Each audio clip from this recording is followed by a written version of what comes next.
Tonight, an I-team investigation into a former industrial site in Toledo that's become a major problem. Champion spark plug left Toledo more than a decade ago, but the site was sold and is now an eyesore. 13 ABC's Christina Williams has been trying to track down the owner to find out what he's doing about it. This is what you see if you live near Montrose, Upton, or Nebraska. Crumbled buildings, piles of debris, and plenty of places to get hurt. It appears the owner of this property is leaving the whole mess behind, along with a $26,000 tax bill. If this mess was in another neighborhood, they would have cleaned it up within a week, but it's been here for years now. Neighbors are frustrated and business owners want something done. When it went up for sale, we thought, great, hopefully somebody comes in and helps to redevelop this property. Clearly, that's not what happened. So who is responsible? According to the Lucas County Auditor's website, Morehouse Real Estate Development bought the site in 2013. Since then, it's been stripped for cash. Demolition started, but it was never finished. There was always people in here at all times of the day and night, weekends, and you could tell just something was wrong. Scrappers stole all of the fencing protecting the property, leaving neighbors with a major safety concern. Check out this massive hole. It's filled with water, and who knows how deep it is.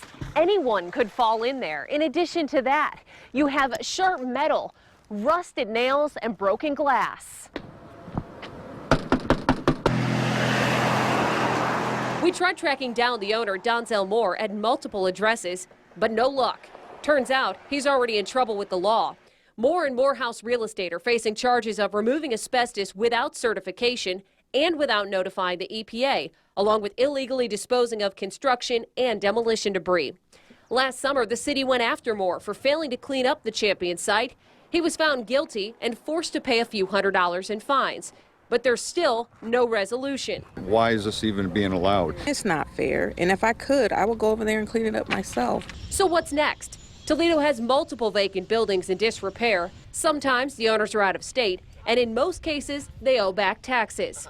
After a few slaps on the wrist, this eyesore might fall in the hands of taxpayers, giving Toledo another problem with a major price tag. Donzel Moore reached out to me just before the story aired. He tells me he plans on filing for bankruptcy, but insists he never planned on abandoning the property.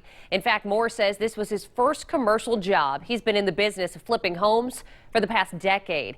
He blames the city for some of these so-called problems that he's had with this property.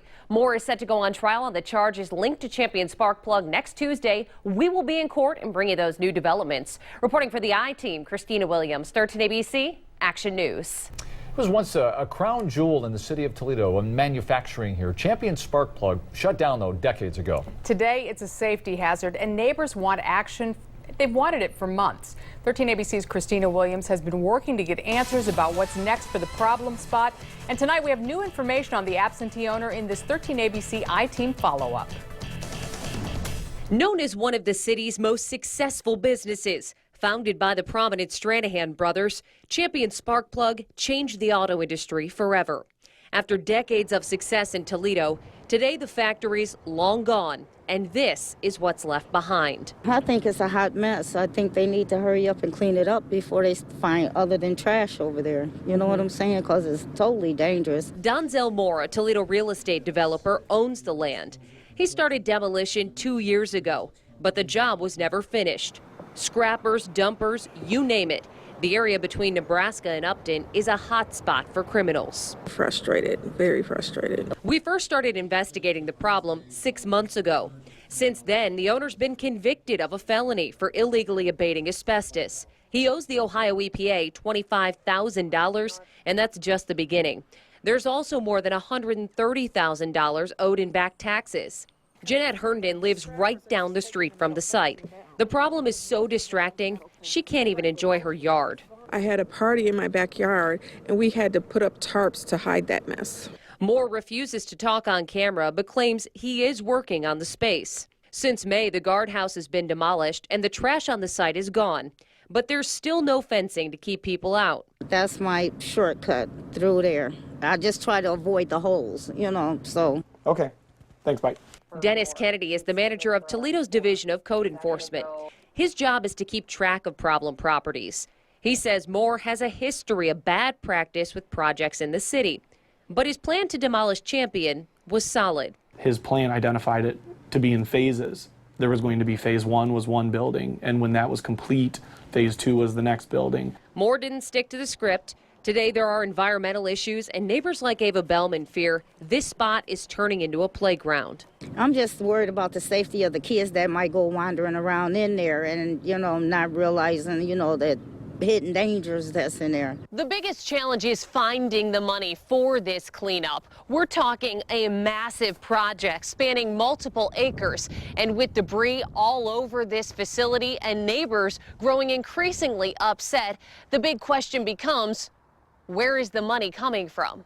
Large commercial structures cost a fortune to either remediate with asbestos, to tear down. The dump fees, the dump tickets for the debris that they take to the landfill is enormous.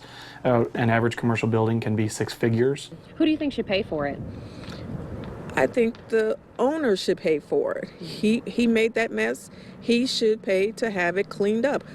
Either that or he needs to get out there with some friends and clean it up day by day if it takes them a year. We don't want that sitting out there, and we don't want the neighbors to have to look at it, but it's hard to hold a property owner accountable who, now says that they're broke. It's a project without an immediate solution.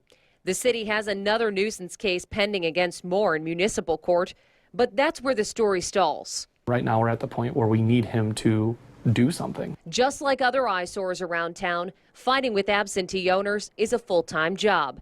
There's no quick fix, and each plan comes with a price tag. The taxpayers will foot the bill up front, probably to clean up the property, and then we will try to recoup those dollars as best we can. Reporting for the I-Team, Christina Williams, 13 ABC, Action News. This is what the property looks like right now. Not much. It's become an eyesore, a major eyesore, and we've been investigating it for months. Today, a judge ordered the owner of the property to step up. For the first time, the owner is speaking out exclusively to 13 ABC's Christina Williams in this I-Team follow-up. The former Champion spark plug site is a mess. Demolition started, but it was never finished, leaving behind acres of debris. The owner, Donzel Moore, was convicted of a felony for illegally removing asbestos and failing to clean up the nuisance property. Pretty much tried to cut a couple corners to get things done, backfired on me, paying for that now. Today, he appeared in court again, explaining to a judge he's removed trash and cut the weeds. The former factory site on Upton is Moore's first commercial development project. He ran out of cash and blames the city for putting up roadblocks. I tried to give them the property because I only paid $1 for the property. I tried to give them the property and work out things with them, but they don't want it. We're not fooling ourselves. This is a big job. The city understands that, but the city's not the owner of the property.